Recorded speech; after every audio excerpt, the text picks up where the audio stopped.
You are tuned to ARP on the Accelerated Radio Network. It's 12 noon, and it's time to have lunch. Lunch with the Finance Bunch. Lunch with the Finance Bunch. Lunch with the Finance Bunch. Bringing money talk you can understand. And now here's your host, Miss Charline. Good afternoon, everyone. This is Charline. Welcome to Lunch with the Finance Bunch. And today in our studio, we have Miss Ari Gold. How are you? I'm great. Nice to see you again. It's wonderful seeing you again. And Ari is our money stylist. And she's been on our show several times. And every time she comes, she brings us wonderful nuggets of information that we can apply to our life, we can apply to our budget, we can apply to the way we look at our finances. So it's so wonderful to have you here again today. Thank you. Now, for those in my audience who aren't familiar with you and what you do, tell us a little bit about yourself and what you do. So I call myself the Money Stylist, and I'm a personal finance coach, which basically means I help people get organized with their money. There's a gray area in personal finance, and recently this was kind of pointed out to me where I had a client who went to their accountant to ask their accountant a question, and their accountant said, okay, well, we'll ask your investment advisor. And so they went to their investment advisor and they asked their investment advisor, and their investment advisor said, no, you need to ask your accountant. So what does somebody do in a situation like that? Right. Well, they come to me. I understand the gray area. So same thing if you are trying to, get out of debt or build a savings to buy a home or build a savings just to have a savings.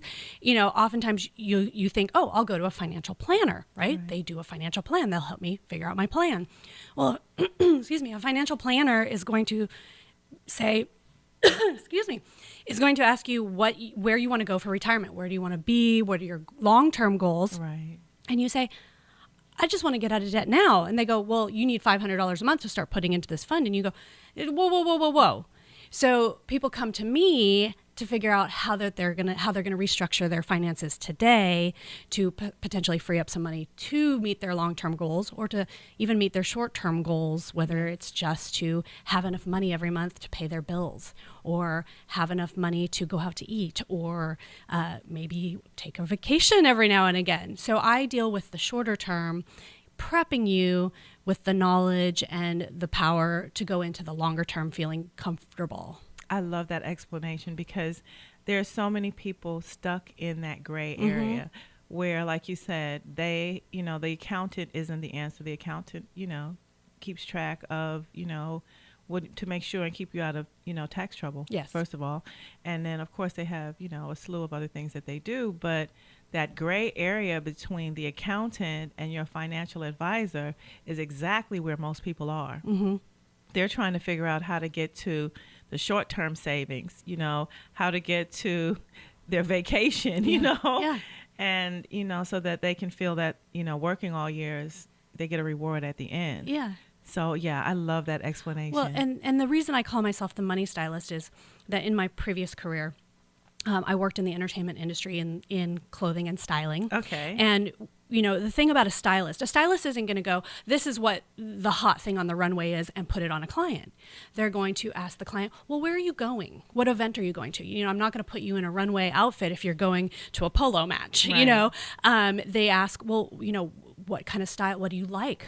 They look at their body. They look at all the different factors that make a person who they are. And I take the same things and I do that with your money. I'm not going to say you need to cut out $500 this month on food. You're over on food. No, I'm going to ask you what your life is like. Do you work 19 hours a day and the only way you can actually feed yourself is by getting takeout? Right. So I take into consideration your character, your lifestyle, and where you want to go. Where you want to go and your goals in your life, and I put that and I put together a specific style and a specific package for you to work towards your money goals. So no two people are going to have the same plan. That's right. Because no two people are built the same way. Exactly the so same. I style everything specific to that client. Oh, that's great. Now, we've talked about a lot of different subjects, and I always come back to this question. And that is when someone sits down with you and you start going through the things that they should do and they're happy and they're excited and they're like, yes, we're going to do this. And then you see them again and they're in the same situation. And you go, okay, what is that? Because that's another place everyone in the gray area is usually at that place. So what is that? So we become, as humans, we become comfortable in what we've created around us. Okay. And so I like to say we're comfortable in our discomfort. So you might be uncomfortable in the fact that every month you're adding a little bit to your credit card, or there's never quite enough to do the things that, maybe there's never quite enough to actually get a massage, or maybe there's not quite enough to go out to dinner, or, but we know the stress. We know we're familiar with that lifestyle, and we're comfortable in that discomfort. And change, whether it's for the better, is scary because you don't know how you're going to be affected. And so what we tend to do is we get gung-ho about something, and we're like, we're going to do this. And then that little fear mechanism in your brain goes, but that's scary. It's scary. You don't know what's going to happen. And then we go, maybe I know what my life is like right now. It's not great, but I can deal with it. And you kind of take a step back and you sit and you keep yourself in that discomfort that you've created because it's known and you know how to deal with it. And you're familiar with it. Wow. And so we sabotage ourselves from something that could potentially be great because we're stuck in the fear of what's going to happen. That's not good. No, it's not good. It's not. And it's the place where a lot of people live. And it's this quiet, silent lifestyle of frustration. Well, and we don't talk about money. And we don't talk about money. People don't talk about money. Nobody wants to say, oh, well, this is how much I make, and this is what I'm doing with my money, and I'm in, credit card debt. I mean, the average family in America has $15,000 in credit card debt. Yes. But you're not going to talk about that with your neighbor. Be like, hey, how much debt do you have today? That. However, people will talk sports, they'll talk sex, they'll talk all these other things. Right. They'll talk politics, which it can be a very uncomfortable conversation. They'll talk about anything else that's uncomfortable, but money is kind of, you don't talk about money. Right. You kind of talk around it. Exactly. And you make assumptions. People make a lot of assumptions about how other people are paying for things. Oh, well, they have a lot of money, or they must have inherited money, or they're wealthy. Not. Exactly. Because they see the trappings that they think associate with being wealthy. Exactly. Yeah. And yet, little do you know that potentially that wealthy person that you are perceiving as wealthy is one missed paycheck away from losing their house or having their car repossessed, or potentially they're actually eating ramen every day but driving a nice car to keep up the facade that they've created. We get into this trap of keeping up this facade and keeping up this perceived persona that everything's fine, that everything's fine. But we're not talking to each other about it. Right. And if we were honest about our money, you'd say, hey, yeah, I'm eating ramen every day and I don't even know what to do. My car's about to be repossessed. I don't even know what to do about this. I'm so scared. If we would just say, I'm so scared of what, and then if you reach out for help and you say, look, I'm so scared, and someone's going to be like, well, this is what we can do. We can move. We can stop sabotaging yourself. Stop trying to keep up this facade, and reach out for help, and we can move you into a position where you don't feel stressed out and you don't have to eat ramen. And you probably don't want that car anymore that's about to be repossessed anyway. So, but we get very stuck in our, in our world that we've created for ourselves, and the fear of moving out of that world is more uncomfortable than staying in the world that we're not happy in. Oh. And so when we talk about living comfortably uncomfortable, and we talk about how, we need to, put ourselves in a better financial position, and that the help is available, my biggest question is not just why do people self-sabotage, but do they even realize they're doing it? No, most of the time they don't. Most of the time they know that things aren't good, but they don't know why. our brain has some really tricky things. We have self-talk that you probably don't even hear. A lot of people, there's a lot of chatter. Your brain's never silent. Right. There's a lot of chatter that's going on. And sometimes it just sounds like white noise. But if you start tuning in to the chatter, you will find that your subconscious is actually, saying nasty things like, don't go do that. Then everyone don't go sell your car, because then everyone's going to know you can't afford it. So if you start tuning into the chatter that's happening in your brain, you might actually realize, oh, I am sabotaging myself. Oh, my brain is telling me to do these things that I shouldn't be doing, just to keep me right where I am. Exactly. And so is there a remedy for that? Because self-sabotage is this awful place that probably most human beings are at, and so how do we get out? Is there a way of getting out of that? Yes. So what I do with my clients, so when we're talking about financial sabotage, what you can't get out of the situation you're in until you know what the situation actually is, right? So, most people don't know what the situation is. They know that it's not comfortable. They know that they're not happy. But the first step is to really laying everything out clearly so you can actually see what the reality of the situation is. How much money a month are you paying to credit card debt? How much are you paying to rent? How much are you paying? So the first step in everything, and I know I say this every time I'm here, tracking your money.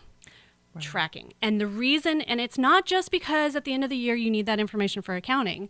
No, it's because what you think you are spending on things is actually not correct. I can't tell you how many clients have come into my office, and we do this, it's kind of a little game. I always say, how much do you think you spend on X, Y, or Z, And more often than not, it is double. So when we start actually writing down and tracking what you're spending, most times people will go, oh, I spend $400 a month on food. And most of the time it's $800. Or if they say $600, it's $1,200. Or, so, and how can you move through if you're unhappy and you want to, cut money out of your budget or do other things? How can you know where to start when you don't really know what you're even spending anywhere? Right. Exactly. So the first step is to actually start tracking where you're spending your money, because you might say, I only spend $400 a month on food, when really you're spending $800. And you might say, you know what, I don't need to be spending $800. I could spend $600. I'm going to make a conscious effort to spend $600, which then you have this extra money to free up to move towards the things that you're not able to accomplish because you don't really know what your situation is. Exactly. So we kind of want to untangle. If you're feeling like you're, stuck and in a mess and not quite sure, like everything's chaotic and you're scared all the time and you're stressed out all the time, the first thing we want to do is untangle everything. We want to lay it all clear so you can see it. Right. So then what happens is we will set goals. Okay. So, with every client, I will talk to them about what I call them hot spots.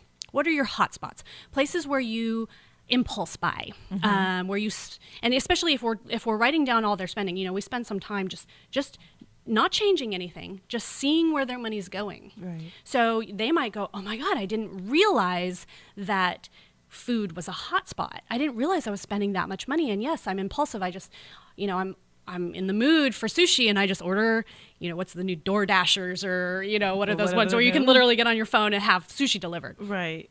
So they're like, they see that and they go, oh my gosh, I didn't realize that was a hot spot for me. That's an impulse spot. Mm-hmm. And so when we can figure out what those hot spots, some people know they're hot spots. Some people are like, yes, I'm very impulsive with clothing.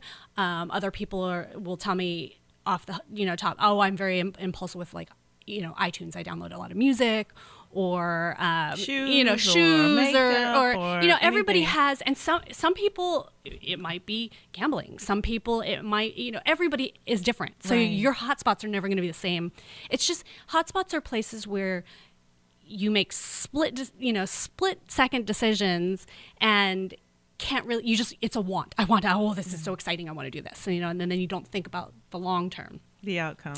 and exactly, and you can find out if you're tracking your spending, you can see what your hotspots are, because let's say every month, or like for a period of a couple months, you say, I only want to spend $50 this month on clothing, and then you see this month you spent $200, and the same thing next month, I want to spend $75, and then you spend $200, and you go, oh my gosh, why am I not sticking to what I'm saying? It's because that's a hotspot. That's a place where you impulsively are spending money. Now, in contrast to the hot spots, there's low spots.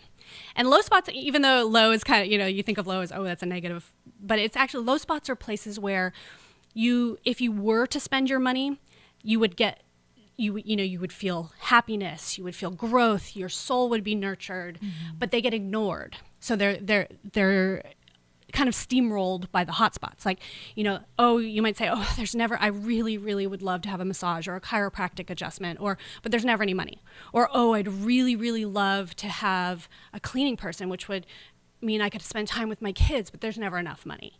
And, so these are the low spots. Low spots are places in your life where you're not spending money. However, if you did spend money, and it would bring you up, it would feel better, it would make you happy, it would fill your soul. But the money is being redirected to your hotspots, because your hotspots are stealing all the money from your low spots. They're impulsive because you're not thinking about it.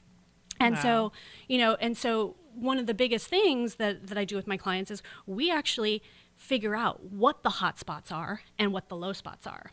And as you realize, oh gosh, if I just redirected some of this hotspot money to this low spot money, I could have both. Right. I could have both, and they could even each other out, and I could have both. And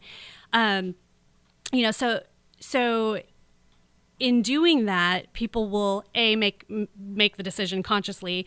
And I sometimes too with I'll have people put little pictures on their debit card of, let's say a low spot is a weekend away, right? And maybe it's just to go to a cabin, or maybe it's just to read a book by the beach. Sometimes I'll have them cut out little pictures of like that inspirational pictures and tape them to their debit card. Wow. So that way every time you pull out your debit card, you're seeing for those impulse spending, let's say you're like, oh, these pair of shoes, it's such a great deal, I'm never going to find these again. And you pull out the card and you see a picture of a mop and a bucket, and you go, oh my God, I really, really, really want a cleaning lady. But if I buy this pair of shoes, that goes away. That goes away. And so so that's a little trick to help you realize that these impulse buys or this impulse spending is taking away from the things that could change your overall financial picture. You could change your life. So that's a little trick that I do to help people with the hot spots and the low spots. And